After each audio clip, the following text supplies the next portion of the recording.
Hello, and welcome to the In Between Podcast with your host, Kyle Mclemore. Let's go ahead and get it started.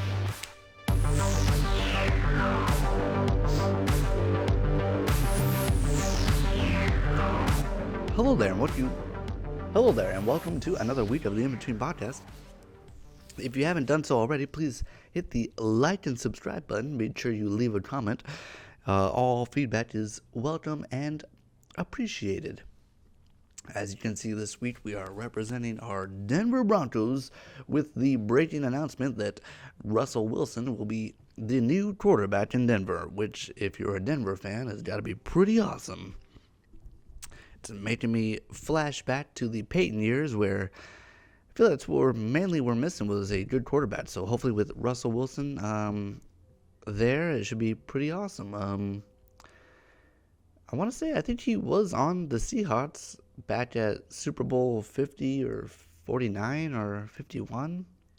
Can't remember which one it was where the Seahawks destroyed our assholes, but pretty sure Russell Wilson was a part of that. So interesting that he'd be on our team now.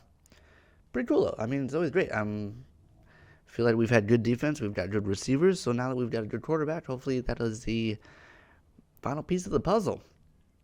How stacked is the AFC West right now, right? I mean, Russell Wilson over at Denver. Derek Carr is not bad. I mean, Oakland's been pretty good the last couple of years. Chargers not looking bad either. And then Kansas City Chiefs. Man, AFC West looking pretty good. Going to be a pretty competitive year coming up for the 2022 season. But yeah, what's new with you guys? What's new with me? Well, I went to medieval times last week, which was interesting. Yeah, medieval times. It's been a very long time since I've been. I think the last time I went was when I was but a wee lad. Try to speak in medieval talk. 'Twas way back.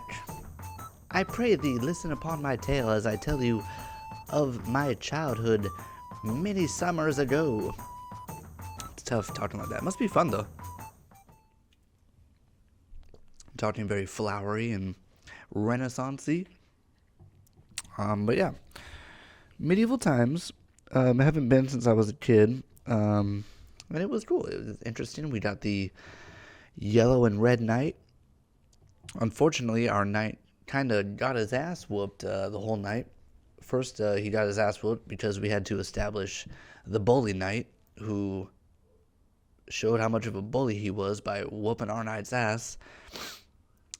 And then later, our knight comes out and is like, "Revenge, round 2!" Gets his ass whooped again.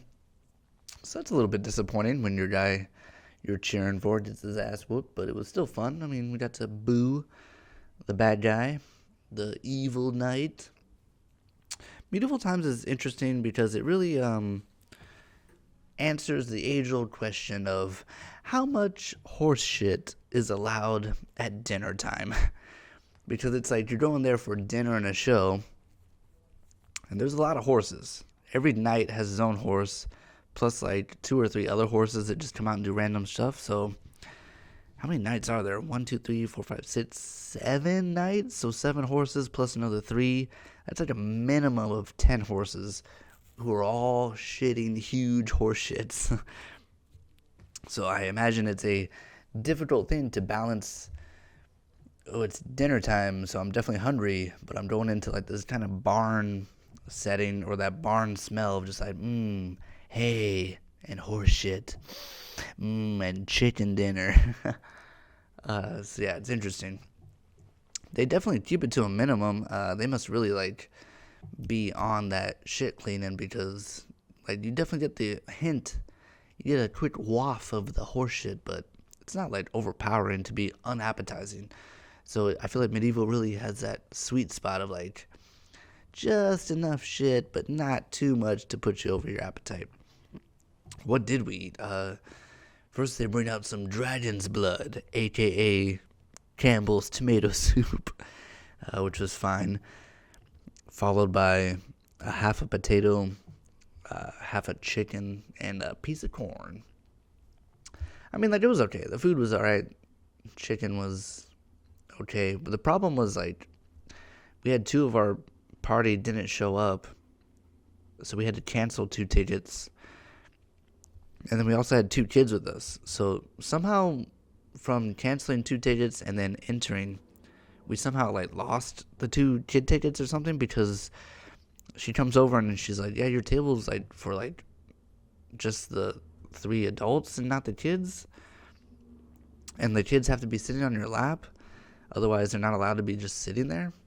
And I'm just like, I get it. I understand. But I'm pretty sure we had, like, a kid's ticket. And then also, I just used my 2 cancel ones as, like, a credit. Can I just use that for the kids? And then it was also annoying, too, because every time our knight would be fighting, she would, like, come over and, like, block my view and tell me about how we can't serve the kids so they don't have a ticket. And so I'm just like, it's fine. I mean, like, I have 2 credits, so just use those 2 for the 2. But it was just like, every time my knight's doing something, I'm like, yeah, okay, that's cool. Like, I'll go talk to the manager if you want. I'm just trying to watch my knight joust here. Yeah, but I mean, it was cool. Do you want to know what the real medieval part of medieval times is? It's the bathrooms. That's the real medieval experience. It's pretty much like an outhouse. No, I'm kidding, but it might as well be almost. I go in there, and it's like, the end of the show, so you have the entire stadium going to use the bathroom pretty much. And it's like 2 stalls, 1 normal stall, 1 wide stall for handicap, and then you got like 3 urinals. And the 3 urinals aren't like a normal urinal with like normal urinal, divider, and then the wall, right? Instead, it's the kind of urinal where it's basically like a circle. So it's just like a circle tube, like a large, tire-sized circle. 3 of those with like a good separation in between, no dividers, and there's literally no way to stand at the urinal without the entire bathroom, like, seeing your dick and balls in your hand. Which, I find it difficult to urinate when I have a room full of dudes, like, who need to pee and are staring at me to hurry up and also look at my dick. So yeah, I chose to stand and wait for the stall, one of 2 stalls. But yeah, it's always amazing. Like, I don't understand why bathrooms aren't designed better. It always blows my mind to go into a place, especially a place that's been around as long as medieval times, and you can't put like 2 dividers between the urinals just to make it a little bit more comfortable when I pee. Or like, how many times have you been to like I went to a Knott's the other day, and it was like an adventure just trying to find a place to shit. It would either be like the bathroom would be like way insanely full, or you get the stall where it's like they're super close, and it's like they're also high up, so you can definitely see from like shin down, and then your feet are also like almost touching. It's like kind of uncomfortable to poop when I got this dude's hairy shin that I'm staring at right next to my leg, and he's dropping bombs right next to me. But yeah, it was pretty medieval over there at medieval times. I'd still recommend it. It was alright. I've been to the pirate one. I want to say the pirate one's almost better, but it's been so long that I can't really remember either. Yeah. But we'll go ahead and start rapping and tapping. Thank you again for tuning in for the In Between podcast with your host, Kyle Mclemore. If you haven't hit that subscribe button, make sure you do it now. Also, be sure to leave a like and maybe a comment too if you feel like it. Thanks for tuning in, and we'll see you next time on the pod. Hit that outro music.